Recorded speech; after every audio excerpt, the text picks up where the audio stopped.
Well, the ANC says it's hoping to have frank dialogue with other former liberation movements. The Liberation Movement Summit is scheduled to begin today. It'll host leadership from MPLA in Angola, FRELIMO from Mozambique, SWAPO from Namibia, CCM from Tanzania, and ZANU-PF from Zimbabwe. The gathering will be convened under the theme Defending the Liberation Gains, Advancing Integrated Socio-Economic Development, Strengthening Solidarity for a Better Africa. Well, for more about the gathering, let's chat to ANC First Secretary General Nomvula Monkonyane. Thank you for joining us. I know it's been tough with signal, but it's good to have you on the program. Morning, Ian, and morning to the viewers at home, and thanks for inviting us. It's a pleasure. So we talk about this gathering, and it really comes at a very difficult time when the globe is grappling with a number of challenges, from geopolitical tension, slow economic growth, and many other pressing issues. What are you hoping will be achieved from the meeting? Amongst other things that we hope we'll be able to achieve is our ability to work together to effectively govern our economies in a manner that makes the democratic dividend a lived reality for the majority of the people in our respective countries.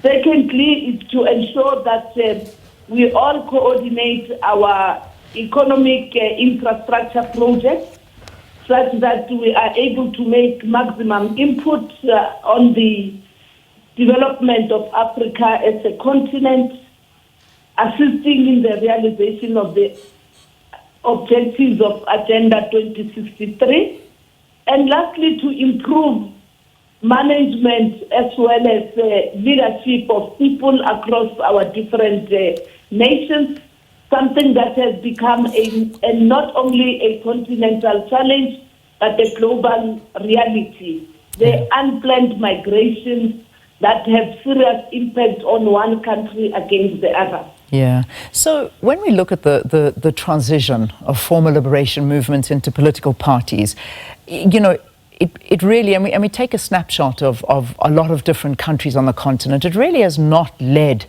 to good governance in Africa. I mean, the continent is rich in natural resources. However, it is still economically poor and the people struggle. You find that the elite have money, but the majority of the population are struggling, and they don't have, they don't have, full stop. Are African liberation movements failing to develop this continent now? The systems of colonization and the management of economies have actually been very complex, difficult, and sometimes quite challenging to address. And it is precisely because of that you find high levels of poverty, high levels of unemployment in a highly rich and well-resourced continent like Africa. It is on those bases that we would look at how best then to look at our critical resources, look at issues of food security, issues of land use and land redistribution, issues that have to do with modernizing our own ways of doing business amongst ourselves and also in the entire continent. And finally, being able to look at impediments that exist within systems and structures of government in each and every continent, but also across our sister countries. I know you mention the colonial times, and we look at these liberation movements, and anti-colonial movements, as I suppose we can call them, really struggled for self-determination. But why now do you fail when it comes to power and many years of independence, but we still shift the blame to colonial masters? Why is this? We're not shifting blame. We're dealing with issues of economic crisis that exists because of different conditions, different situations, inhibiting policies that we ourselves have to attend to, but as well as appreciating that not all those who had captured and colonized Africa have actually given up. In the last 30 30 years and more across the continent, we have seen that there's been an effort to undermine our hard-won democracy, but we also understand that assuming political office is a means towards the total emancipation of our people. And hence we have to gather together and say what has been our experiences based on our electoral fortunes and misfortunes. How does the world look at Africa, and how does Africa begin to address its own limitations of leadership, of being able to plan collectively, and most importantly, of maximizing the beneficiation, starting first with ourselves before we can even export those resources that have enriched other nations. Yeah. And hence we are proud as a country that we now have also amended the Land Act. We are part of the Africa Free Continental Trade Area. We are working now together with our sister countries in the continent on infrastructure, resource mobilization, and we do believe that working through the African Union, we will be able to go in as a collective voice. Yeah. The transition has not been a transition that had to end after 30 years. We are gathering at this point to look at how we then deal with the struggle for the total emancipation of Africa. Yeah. Let's look at leadership positions, because when we look at those gathering and we look at the lists of African leaders, they are occupied by elderly people who do not necessarily, and it seems that there isn't really a plan to change the economic situation, and that unfortunately they lose the priority of the challenges that face the youth, because you're still finding that older people, the elderly, are still coming forward to occupy these positions. We're living in such a dynamic world, and yet when you look at some leaders that occupy positions of power on African continents, I mean, we're just looking, I mean, I could just bring up one example. I know that he's not obviously going to be in attendance, but I mean, Teodoro Obiang Nguema Mbasongo, the Equatorial Guinea, he's been in power for 46 years. I mean, the late President Robert Mugabe was in power for about, I think, 38 years. You know, this is elderly. This is not being in touch with the people. Do you find that these liberation movements are not representative of the youth, and that's why they are not voting for these movements? It's not as easy as you explain it. Many of them enjoy the popular support of their communities, of their nations. And these are matters that have to be looked at not only at the level of the liberation movement, but each and every country. One very significant point of reference, which I'm very disappointed that you didn't raise, is the emergence of the president of Namibia, a woman who was mobilized for and canvassed for by young people of Namibia who did not look at her date of birth, but who looked at the ideas, who looked at the plan of the party, who understood the program, and who, upon assuming office, has been able to affirm the agenda and intentions that would deal with the future of young people in Namibia, but also in the continent, as well as the future of women and their emancipation.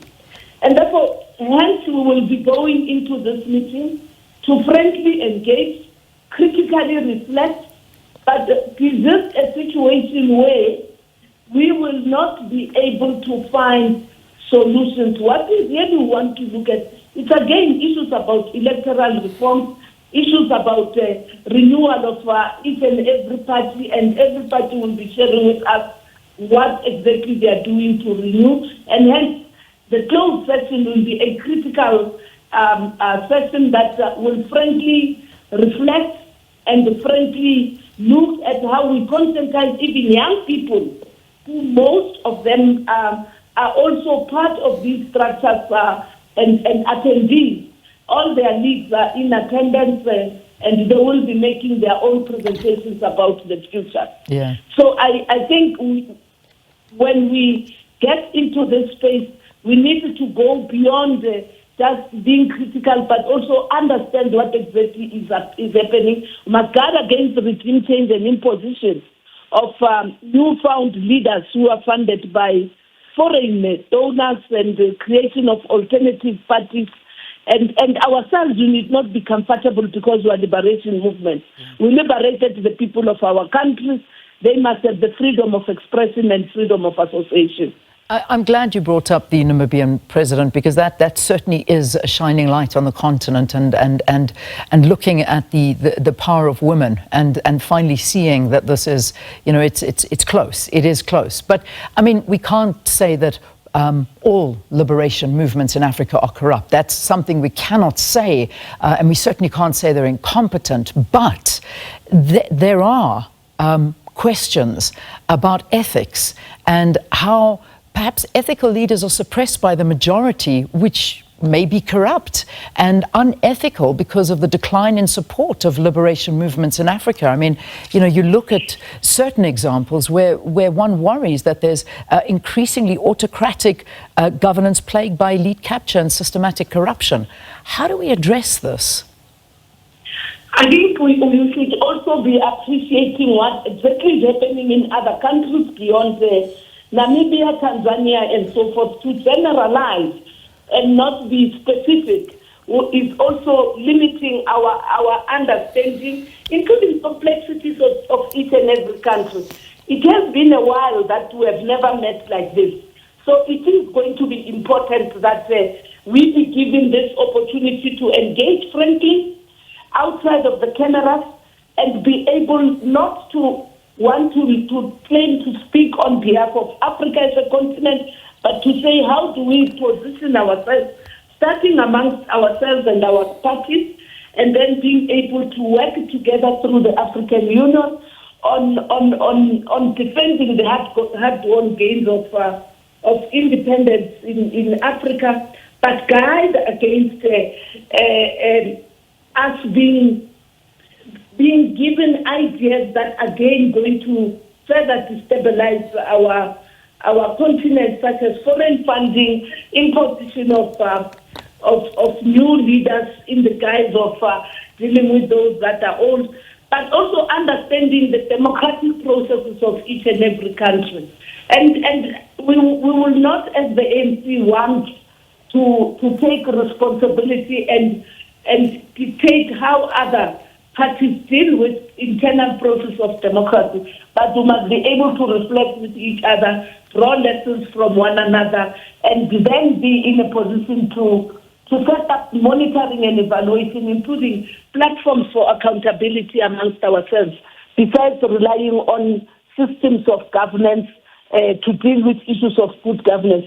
Parties must take responsibility of the kind of leaders they put into office and the kind of implementation processes that they put in place, and work together to ensure that we now united focus on this socio-economic transformation program that is required for Africa to prosper, given our resources, given the need for new style and character of leadership, as well as maximum use of our own resources for the good of the continent.